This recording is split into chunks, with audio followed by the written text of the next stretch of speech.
Hello, my dear students. How are you, all of you? Hope all of you are fine.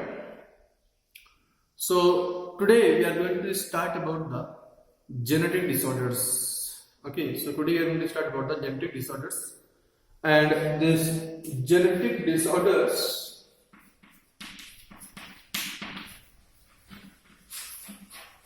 may be of two types. One is Mendelian disorder.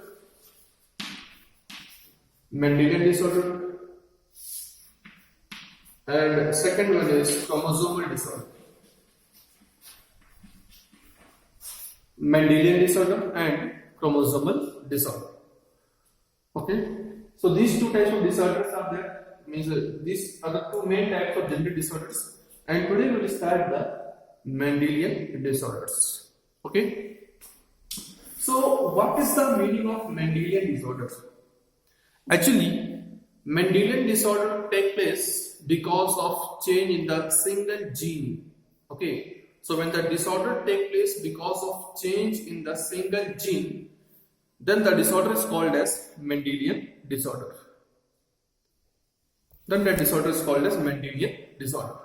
Okay, one more thing you should know, that this Mendelian disorders, their inheritance pattern will be same as that of Mendel's law. Means whatever the law we have studied in the Mendel's experiment, like law of dominance, law of segregation, and law of independent assortment, all of them will be applicable in the Mendelian disorders. Okay, so means Mendel's law will be applicable in the Mendelian disorder.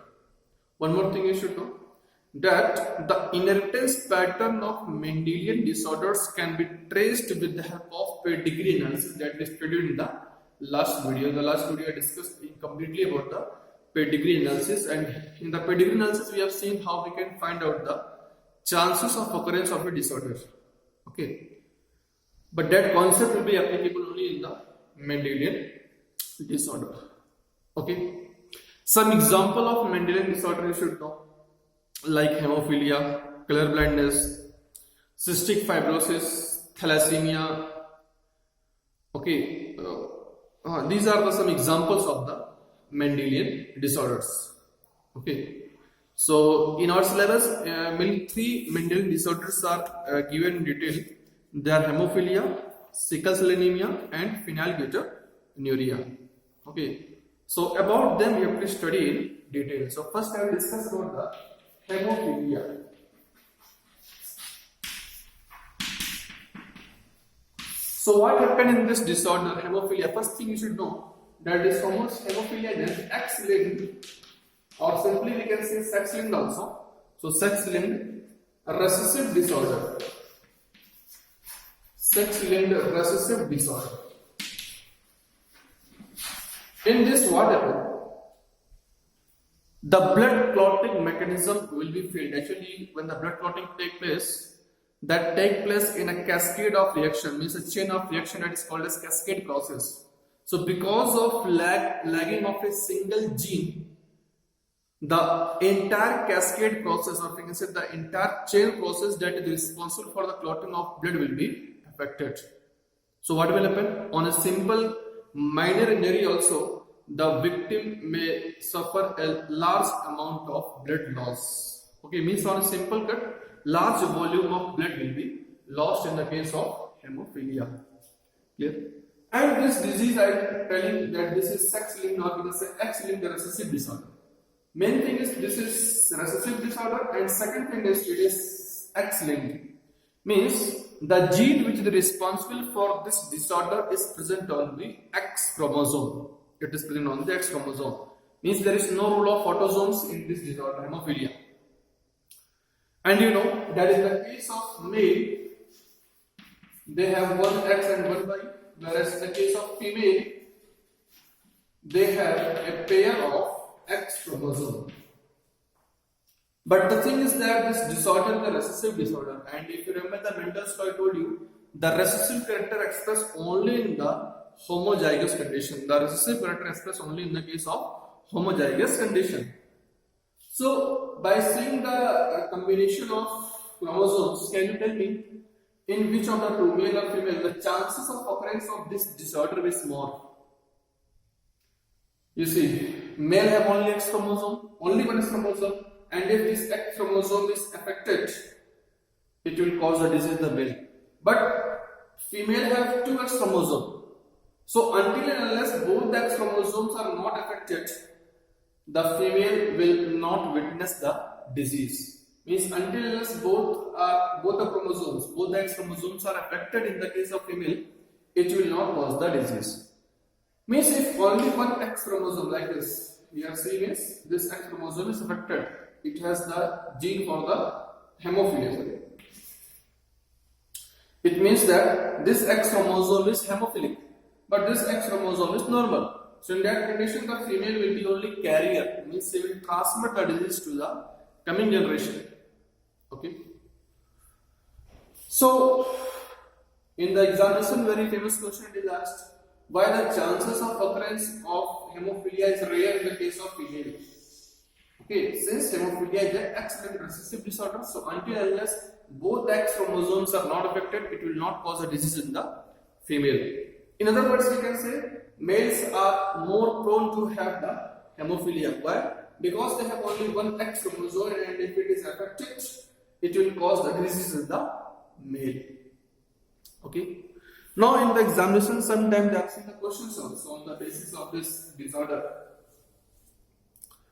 Like some simple questions they will give, that hemophilic male, okay, a hemophilic male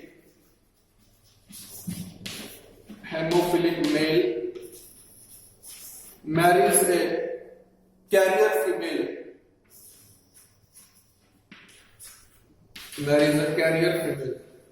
Then what is the chances of having the hemophilic male and female child?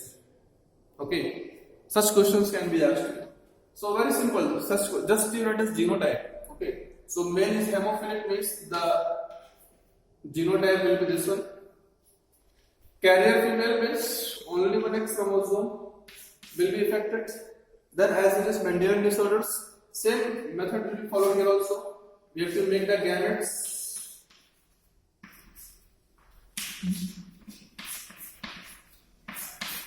After getting the gametes, next step is I told you Punnett square. So when you can see male XX and Y, and female is XX and X. Here you see this is diseased female, because both the X chromosomes are affected. This is diseased, or we can say affected male. This is the affected male, because only one X chromosome is there, that is also affected.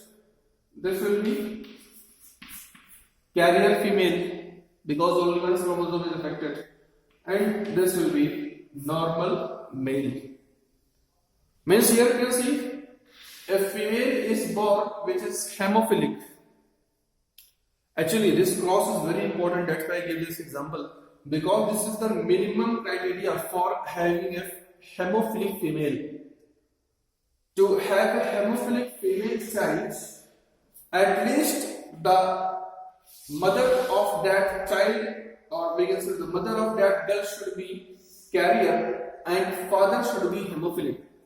Until and unless this condition is not satisfied, the disease, means hemophilia, will not be witnessed in the female progenies. Okay, so at least the mother should be carrier and father should be hemophilic. One more peculiar phenomenon you can observe here. Actually, in these X-linked recessive disorders, it is seen that the father will transfer the disease to daughter, and mother will transfer the disease to son. Okay, this inheritance pattern is called as crisscross pattern of inheritance. This is called what? Crisscross pattern of inheritance. One example I will take. There I will show you how the mother is transferring the disease to the son. Suppose if a normal male marries with a diseased female, means hemophilic female. So here the genotype will be XY and here it will be XX, XX because female is hemophilic. So again you make the gametes. Here it will be XY and here it will be XX and XX. After this, make the parity square.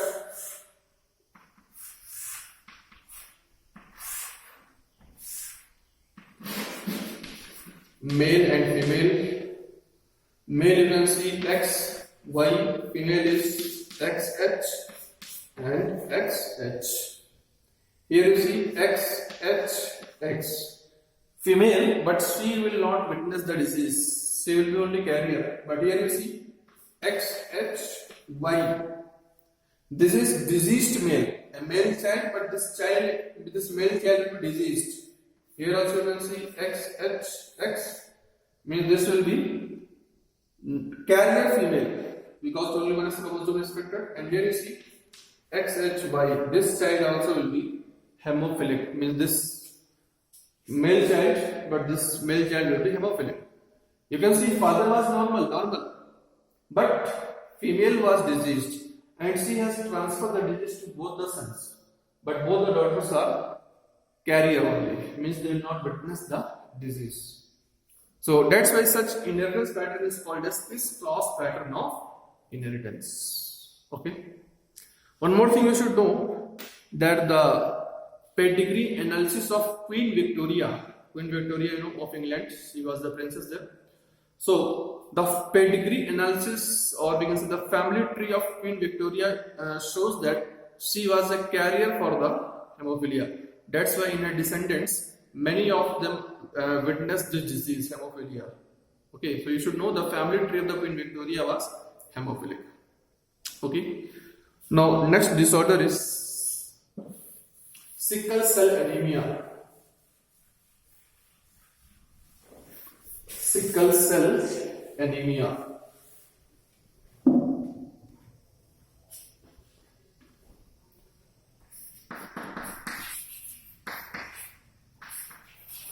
Sickle cell anemia. If you remember when I was teaching the mutation, I told you about the point mutation. The best example of point mutation I will discuss in the disorder, that is sickle cell anemia. So here we will see. Actually in this what happened? Before I discuss about the disease, you should have a knowledge about the hemoglobin molecule. Okay. So hemoglobin molecule composed of two chains. Okay, total 4 chains are there. 2 alpha chains are there and 2 beta chains are there. And together these two alpha chain, 2 beta chain, they form the hemoglobin molecule. Okay, and you know what is the normal shape of the RBC? It is biconcave. The normal shape of the RBC is the biconcave.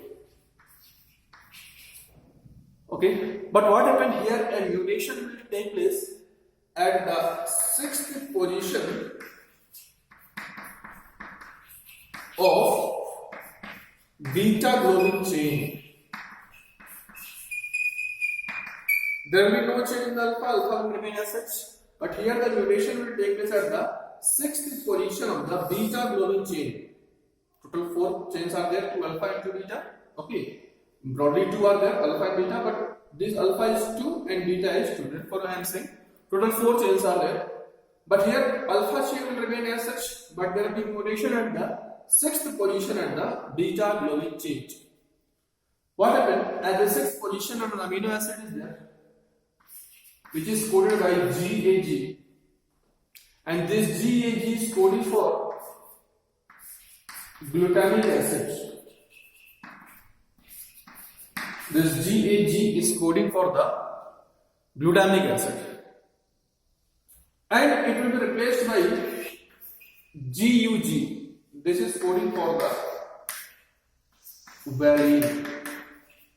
You can see here same as it is, but the single base substitution take place. Number of genes will remain same, number of base pair will remain same, only the substitution take place at the place of adenine, what is coming? Uracil. And because of this single base substitution, what happened? The shape of the RBC will change from biconcave to sickle shape. The shape of RBC will change because of this mutation. The adenine will be replaced by the uracil, and the shape of the RBC will change from biconcave to sickle shape. Therefore, the sickling of the RBC will take place. In order to understand this, you can come on a diagram that is given on page number 89 in the NCERT. So you can see two diagrams are there. First one you see when the hemoglobin is in the biconcave shape. You can see at the sixth position they have the glutamic acid. At the sixth position you can see they have the glutamic acid. This glutamic acid is coded by the GAG. But you can see in the second diagram you can see in which the RBC sickle shape, at the place of GAG they have the GUG, and this GUG is coding for the valine. So this single base substitution takes place. That's what is called as point mutation, because here the mutation has taken place only at a point only, not in the entire chromosome or the entire gene. Only at a base pair you can see single base substitution take place. At the place of adenine, what is coming? Uracil. And because of this, the RBC becomes sickle shape. Okay. So what is the problem if the RBC becomes sickle shape? The oxygen carrying efficiency will be lowered. They are biconcave, therefore in that condition they can carry maximum amount of oxygen because that will increase the surface area. But if they are sickle shape, the amount of hemoglobin, or we say the amount of oxygen that they can transport, that will be lowered. So that is the disorder that is called as sickle cell anemia. So diagram here you can see. Okay.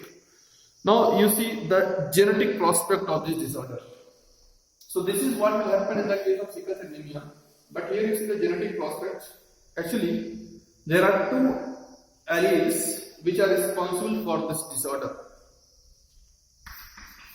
One is normal and other is the sickle cell. So the gene that is responsible for sickle cell anemia, they have got two alleles. This is one is HBA and second is HBS. So these two are the alleles. These two are the alleles. Okay, these two are the alleles of the gene that is responsible for the sickle cell anemia. So as we are diploids, total three possible combinations will be there. But out of the three possible combinations, only one combination will result in the disorder that I will discuss. Now, one more thing you should know, that this sickle cell anemia, like hemophilia discussed, it was X-linked recessive disorder. But the gene that is responsible for the sickle cell anemia, it is not present on the sex chromosome. It is present on the autosome. That's what is called as autosomal recessive disorder. Remember, the sickle cell anemia is an autosomal recessive disorder. So what are the three possible genotypes are possible? You can see HBA present along with HBA. So if we have this genotype, the RBC will be the biconcave. If you are having this combination HBA along with HBS, this one, you will be carrier only, but you will not witness the disease. Why? Because it is autosomal recessive disorder. That's why you will not witness the disease. The only possible genotype in which you will witness the disease is HBS present along with HBS. Why? Because this is a recessive disorder and this mutant hemoglobin molecule is coming together. That's why it will cause the disorder. Okay, so this is the genetic basis of the sickle cell anemia. Okay. Now one more disorder you should study that is there in our syllabus, that is phenylketonuria. About phenylketonuria, already I discussed to you in the pleiotropy, if you remember. So phenylketonuria.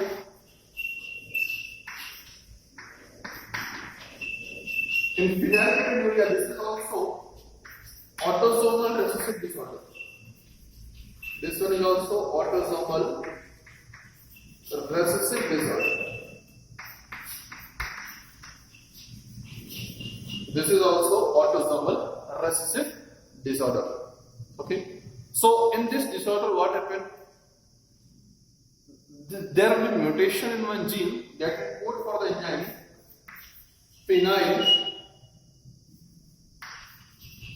phenylalanine hydroxylase.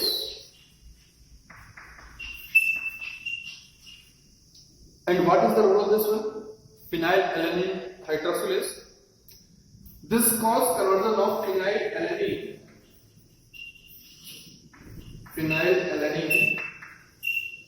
to tyrosine. Okay, and finally this tyrosine will be converted to melanin.